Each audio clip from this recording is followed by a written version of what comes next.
si former President Duterte sa kanyang speech sa Cebu kahapon, nagtrending yun na sinabi niya na kaya pala itong si VP Sara ngayon ay gustong mapa-impeach ng administrasyon kasi po sila po ay natatakot sa mangyayari sa 2028.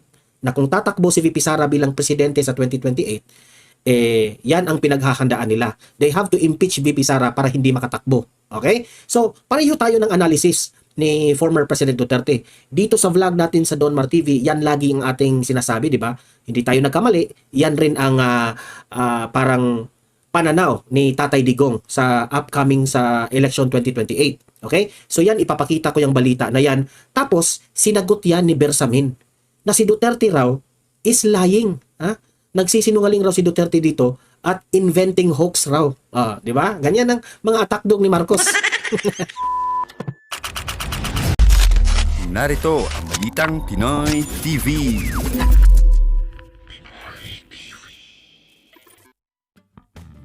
Okay. At heto na po, pag-usapan natin itong si Presidente Bongbong Marcos. Nag-trending yung video niya na wala talagang laman ang kanyang pinagsasabi. Hindi ko maiintindihan kung tama ba yung sinabi ni former President Duterte na bangag. Parang lutang siyang nagsasabi na makikita mo talaga na hindi niya isinapuso ang kanyang sinasabi. Ha? At ang pagbabasihan ko dyan, alam niyo ba kung bakit? Utal-utal siyang magsasabi. Parang meron na nga siyang binabasa, pero kung pakikinggan mo ang kanyang sinasabi, parang nag-iba-iba. Ha? Di mo alam kung ano ang kanyang iniisip. So ayan tuloy, sa mga ganitong gesture ni Bongbong Marcos, makapag-isip ka na, is he really bangag? Is it really totoo ang sinabi ni Tatay Digong na bangag talaga siya? Lutang na talaga yung utak eh. Okay? Ipapakita ko yung video na yan. Kayo na po ang humusga rito, ha? Kayo na humusga. Okay, so yun po ang una nating pag-uusapan. Itong pangalawa nating pag-uusapan ay itong si former President Duterte sa kanyang speech sa Cebu kahapon.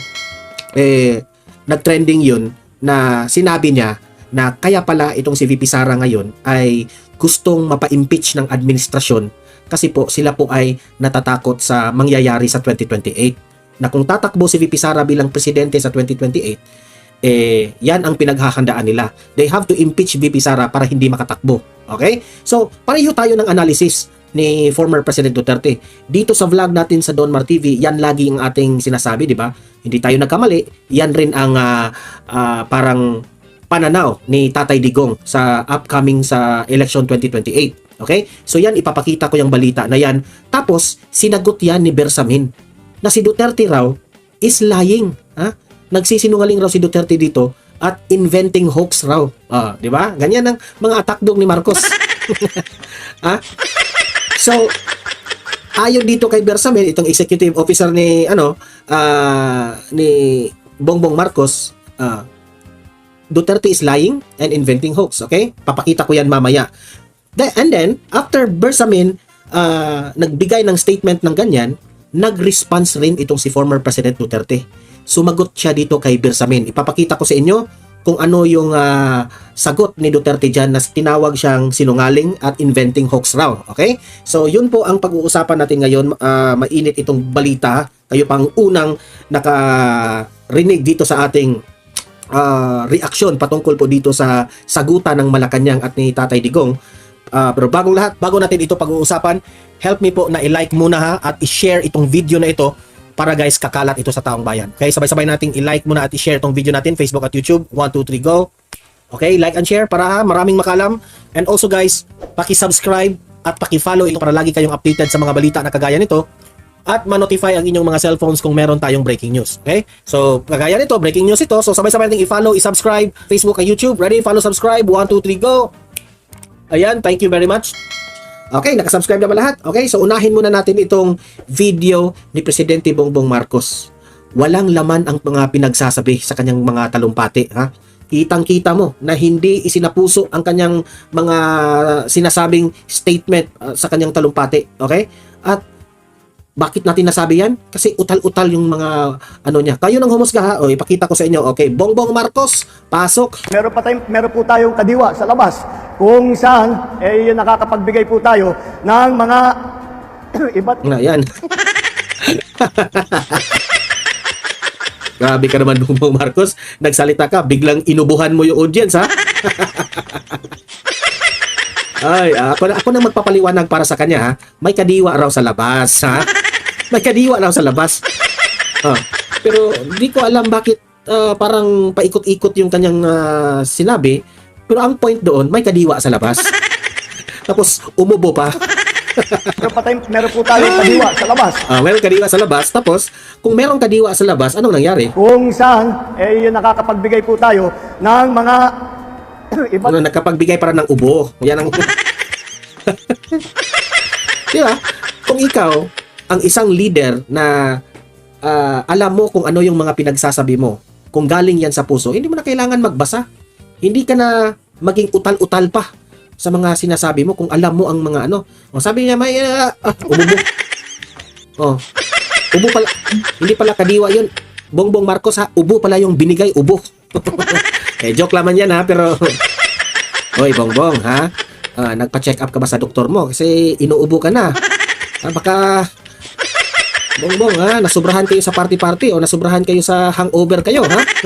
Bakit ka inubo? Mr. President, magpagaling ka, ha? Mr. President, kahit ayaw namin, galit kami sa mga ginagawa mo, pero concerned pa rin kami sa inyong yung health mo, ha? Magpa-check up ka kasi parang stress ka na, Mr. President. Sobrang stress ka na. Magpa-check up. iba't ibang produkto. Meron dyan pagkain, meron dyan yung ibang produkto. Ibang produkto daw, meron dyan pagkain. Ano yung iba? Pagkain ng aso? Sa totoo lang, nakakalito yung mga pinagsasabi ni BBM talaga. Ito galing po sa pamahalaan. Yung mga iba't ibang produkto raw galing sa pamahalaan. Galing sa pamahalaan. So ano ngayon? Yung mga bigas, yung mga gulay, dito po galing. Akala ko ba galing sa pamahalaan? Dito, yun ang sinasabi ko sa inyo. Sabi niya, yung mga produkto, mga pagkain galing sa pamahalaan. Galing dito. Anong pamahalaan tapos galing dito? So saan ngayon yung pamahalaan? Oy, Mr. President, ha? Kita ko ito, ha? Sa Negros ito. Yang mga kadiwa in front of the sports complex, mga ano yan, mga iba't ibang mga, sa pagkakaalam ko, yan yung mga trademark ng Negros. Okay? Tapos, dinala nila doon sa sports complex, di ba? O, parang in-exhibit yun. Tapos, binenta. Alam ko ng kalakaran yan, eh. Scripted yan lahat. Ako, sa pagkakaalam ko, scripted yan, ha? Kasi, yung Pangulo, dadating dito sa Negros, maghanda kayo, ha? Diyan sa harap ng sports complex, o maglagay kayo ng ganyan. So, i-invite nila yung mga local na mga produkto, no? Like yung mga peanut butter, yung mga, ano talaga, trademark ng mga, anong tawag dyan? Trademark ng mga, hindi lang Dumaguete, kundi sa Negros, okay? So, hindi ko maintindihan ang sinabi niya na galing raw sa pamahalaan, galing dito. Ano ba talaga? Ulitin para maintindihan natin. Yung ibang produkto galing po sa pamahalaan. Yung mga bigas, yung mga gulay dito Mga bigas, yung mga gulay. po galing. Yung bigas at gulay galing raw dito. So ano yung galing sa pamahalaan? Yan ang tanong namin, ano yung galing sa pamahalaan ninyo? Kaya po, nagagawa po namin na mapagbili ng 29 pesos lang po ang bigas na 29 pesos lang. Sana naman, yung 29 pesos na kilo na bigas, Mr. President, sana naman hindi lang yan hanggang kadiwa lang. Diba? Huwag nyo kaming ilinlang, utuhin, Bongbong Marcos. Yung kadiwa nyo, 29 pesos per kilo. Hindi nga umabot ng 20, ha? Pero pagdating dito sa palengke, 70 pesos, 60 to 70 pesos, Mr. President. Huwag kayo may bulahin, ha? Kung pupunta ka naman sa mga mall, mas lalong magmahal, 70 pesos per kilo. So, Mr. President, alam ko, yung kadiwa mo, galing talaga yan, trademark nyo na yan sa mga Marcos, dati pa yan sa panahon ng tatay mo. Huwag mong ipamayabang yung kadiwa. Pilitin yung bumaba yung bigas, na ang sobrang mahal. Huwag nyo i-scripted. Mahal pa rin ang bigas. Akala ko ba naman, buong bansa yung 29 pesos per kilo, sa kadiwa lang pala. Yes, happy tayo na merong 29 pesos per kilo. Ang tanong ko dyan, is that enough? Kaya ba yan isustento ng buong Pilipinas? Di ba? Nakakatawa nga eh. Oh, para lang magbukha na may ginagawa sila dito sa 20 pesos per kilo kasi yung promise niya on the campaign na 20 pesos per kilo, hindi na yan mangyayari. Kaya gagawin na lang nila itong kadiwa na ito para i-dismolar nila yung issue. Bongbong Marcos, kahit anong takip ng issue na yan sa 20 pesos per kilo, hindi mo na yan mabubura. Nagsisinungaling ka. Bibigay nga sa kadiwa ngayon at lahat ng mga bilihin ay makikita po ninyo ay mas mura kaysa sa presyuhan pagka tayo'y lumabas dito. Kaya nga eh. Yung presyuhan eh, mas mura dito. Kapag lumabas ka, mahal na. Yung talumpati mo, Mr. President, anong point mo? Anong point mo? Ang pagkain, ang produkto, galing sa pamalaan, galing dito, mahal. So, mahal raw sa labas compare dito sa kadiwa. So, anong point mo? Dahil dyan, masaya na kami? Ha? Oh, nagtatanong ako, sino ang nakabenefit dyan sa kadiwa ninyo? Konti lang. So sa tingin nyo, yung mga programa nyong ganyan, masarap na yan sa tenga ng taong bayan? How about doon sa mga umaasa lang na bibili sa palengke, bibili doon sa sa mall, di ba? Dahil yun ang access nila. Dapat you should solve problema ng Pilipinas that will affect all the community. Sa bukid man, sa rural area, sa urban, lahat na makaapekto lahat, hindi yung sa kadiwa lang. Anong klase yan, Mr. President? Kaya isa pa yun, isa pang bagay yun upang yung mga ibang naghihirap para buuhin ang ipapakain nila para sa kanilang mga pamilya Oh. ay kailangan ay mabigyan ng tulong ay hindi na sila masyadong mahirapan dahil nakapagbili na. Ano raw? But Mr. President, sorry talaga pero hindi ka talaga namin maiintindihan, Mr. President. Ano bang nasa isip mo?